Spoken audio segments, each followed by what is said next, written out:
Hey guys, hope all is well, hope you're doing fine. This week we've been working on surface area and volume of a cylinder, and what I'm going to do today is I want to go over a quick review of what's going to be on your first test tomorrow for Cycle 4. All the tests are going to deal with is going to be surface area and volume of a cylinder and of a prism. So the first thing you got to remember is whenever you're dealing with surface area is always what's on the outside of a figure. And volume is always what's on the inside of a figure. So always remember that. Volume is what's inside a figure, surface area is what's outside a figure. And we're just going to do some examples, but the first thing we're going to deal with is dealing with a rectangular prism. Right? And there are going to be a few questions on this on tomorrow's test. Rectangular prism, we're going to deal with surface area and volume. And again, whenever you have a rectangular prism, always remember, rectangular prism, and think of a box, right? But not all the sides have to be the same, not all the faces have to be the same, not all the measurements are all exactly the same. So you have a rectangular prism, right? And again, they all don't look the same. And whenever it comes to figuring out surface area and volume of a rectangular prism, you're just going to need certain measurements, a length, a width, and a height. So that's your length, that's your width, and that's your height. So let's start with the more difficult one. Let's say that they give us a length that's 4 centimeters. They give us a width that's 2 centimeters. And let's use a height, let's say that the height is 5 centimeters. And again, let's just label everything just so you guys can actually see it a lot better. We know that the 4 is going to be the length.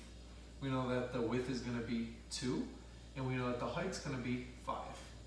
And let's just separate this out. Hardest one probably on the test is going to be surface area of a prism. And again, whenever it comes to taking all of this, it's just remember that you have the formula sheet that I provided for you guys on Pearson Realize. Length times height. So that's our formula. And again, sorry I couldn't fit all into one side.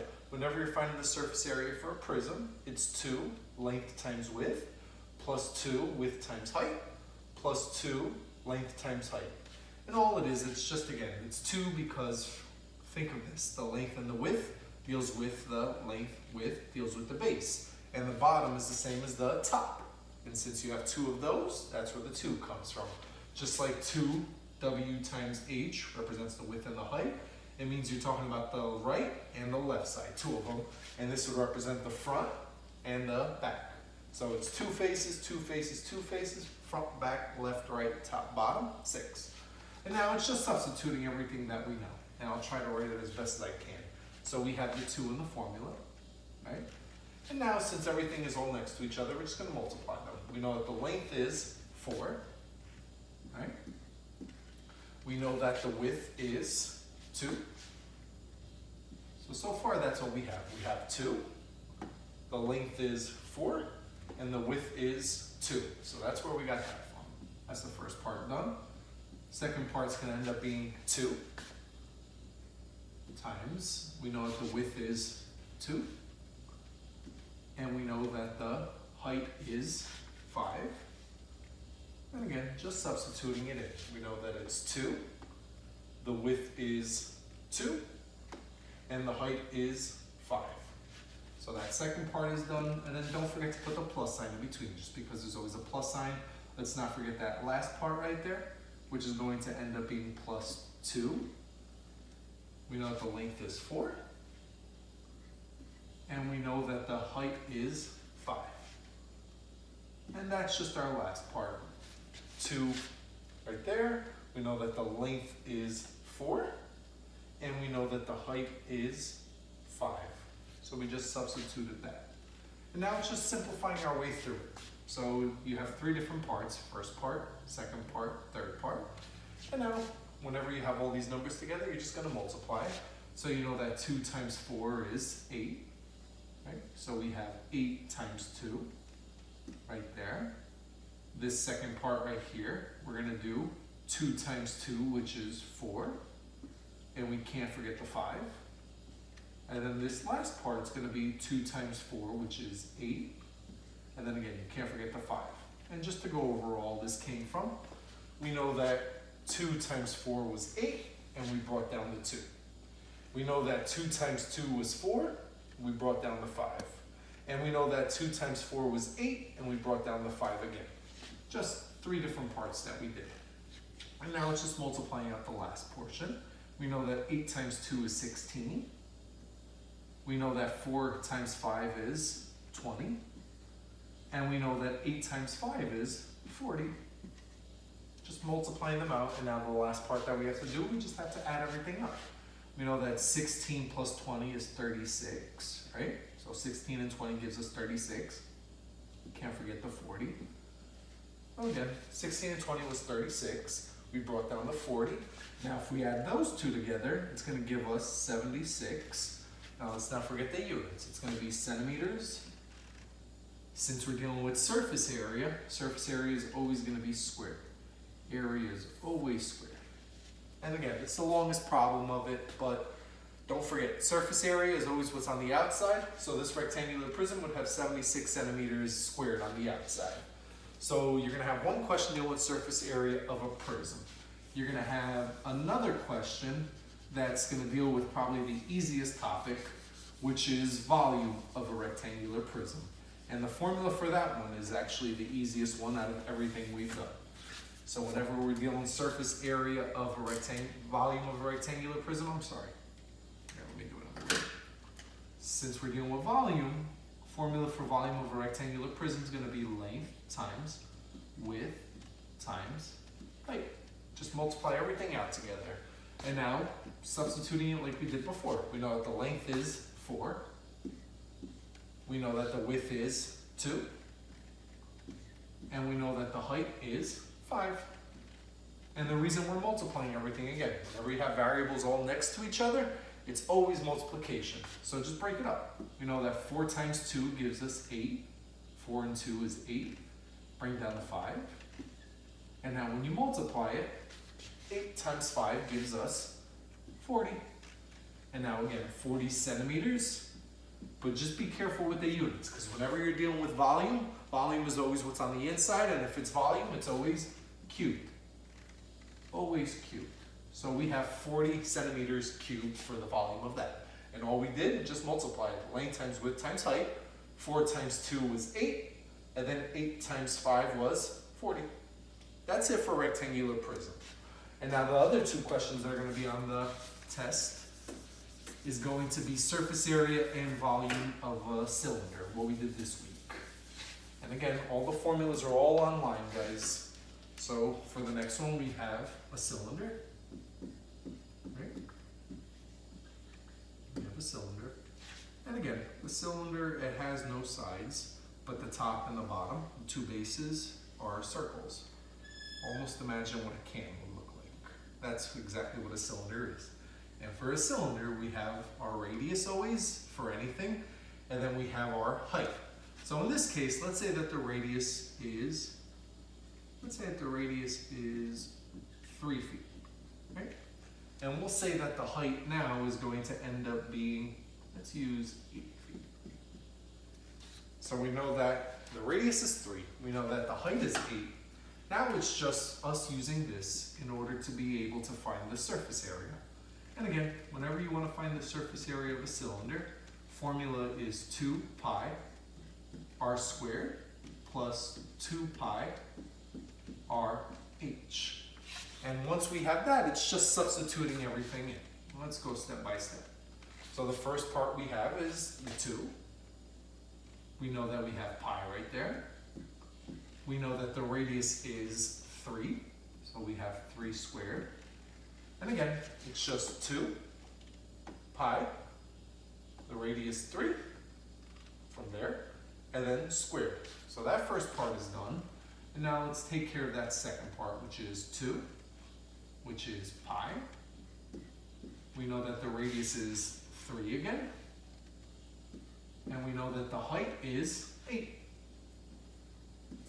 And all it was just substituting. 2 pi, radius is 3, and the height was 8. Now we have 2 parts. Let's just simplify them as much as we can. First part that we have, instead of multiplying, you always want to deal with the exponent first. And remember, 3 squared doesn't mean 3 times 2. 3 squared means 3 times 3. So 3 times 3 gives us 9. So let's bring down the 2, bring down the pi, and like we just said, 3 times 3 gives us 9. Right? And now let's move on to the second part, because the first part's already done. Second part, we can multiply them out, but even if you want to before, bring everything down, the 2. You know, we have the pi down, and then 8 times 3 gives us 24. Again, 3 times 8 was 24, which is where that came from. Now let's simplify it further, just by multiplying more. We have 2 times 9, and remember, whenever it's all together, it's always multiplication. We know that 2 times 9 gives us 18. Let's not forget the pi. Okay. And again, all I did was 2 times 9 gave us 18. That was the first part. The second part, plus. We know that 2 times 24 gives us 48 pi. Again, can't forget the pi right there. And again, 24 times 2 is 48. And now once we have this, you can do one of two ways. Some people are going to want to end up adding them together. Some people are going to want to multiply them. I say just multiply them to make your life a lot easier. It's going to give you 18. And whenever you see pi, just think of it as 3.14. Right? Plus 48 times 3.14. And all I did was, wherever there was a pi, I just wrote 3.14 just to estimate it. So we had 18 times 3.14 plus 48 times 3.14. And now it's just multiplying everything out to see what it gives us. So the first part's going to be 18 times 3.14 gives us 56.52. First part is 56.52. And all I did was just multiply 18 times 3.14. The second part now, I'm just going to multiply 48. I'm going to multiply 48 times 3.14. 48 times 3.14 gives us 150.78. 150.78. So the first part gave us 56.52 when I multiplied 18 and 3.14. The second part gave us 150.72 when I multiplied 48 times 3.14. And now that I have those two, just add them up. And whenever you add up those two numbers, whenever I add up 56.52 plus 150.72 gives me 207.24. And now let's not forget this, because the most important part, and the important part of this is, since we're dealing with surface area, you're going to use feet. And since it's area, area is going to be squared. Right? And again, surface area, it's how much space is on the outside. So on this cylinder, you'd have 207.24 feet squared. Last thing I got to go over, it's just now how would you find the volume of this cylinder? And again, it's a lot easier and a lot less work than actually doing surface area for all this. Most of the time, finding volume is a lot easier than actually finding surface area, just because you're actually doing a lot more on the outside. So to find volume of a cylinder, it's going to be pi r squared times h. And now just substituting like we did before. We have the pi, which comes down. We know that the radius is 3. Don't forget the square. And we know that the height is 8.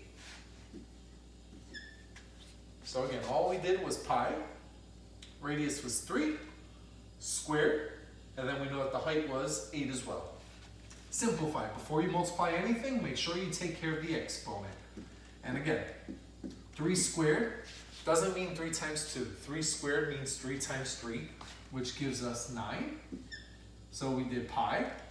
We know 3 squared is 9, and then bring down the 8. And now once you have this, again, you can multiply everything out, break it up step by step. I prefer to just multiply this out. 9 times 8 gives us 72. Don't forget the pi.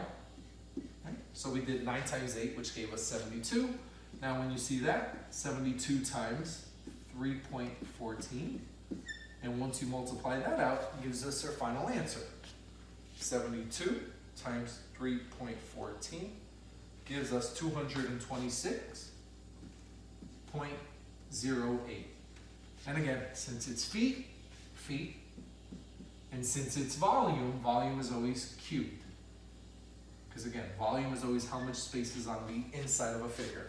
So all that's going to be on your test. It's going to be a question on surface area and volume of a prism, surface area and volume of a cylinder. Just know, surface area is always what's on the outside of a figure, volume is always what's on the inside of a figure. Good luck, guys. Again, use the reference sheet, use anything that's on Google. Feel free to use my lessons if you need to on YouTube to help you out during the test. Good luck. Take care. All the best.